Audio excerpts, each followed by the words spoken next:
Today, the first reading at Mass comes from St. Paul's letter to the Colossians, chapter 1, verses 21 through 23. It's short. I'm going to read the whole thing to you here. Brothers and sisters, you were once alienated and hostile in mind because of evil deeds.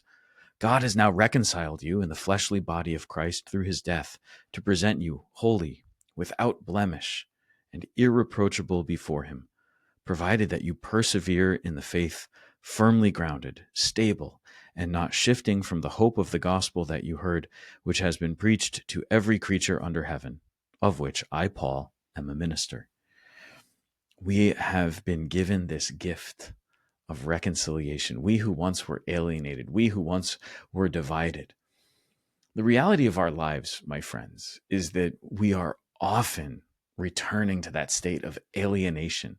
We often go back to that place where we're lost, where we're wandering, where we don't know what to do. We often go back to that place where we find darkness instead of light. How easily we fall back into sin, how easily we forget the good news of the gospel that has been proclaimed to us.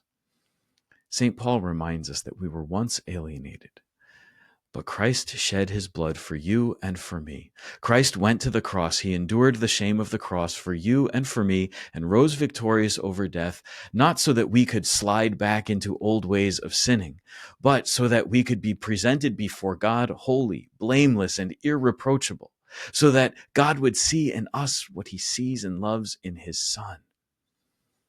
Today, then, however alienated we may be, let this be a day of reconciliation to return to the Lord, to love him, and to serve him more faithfully. God bless you.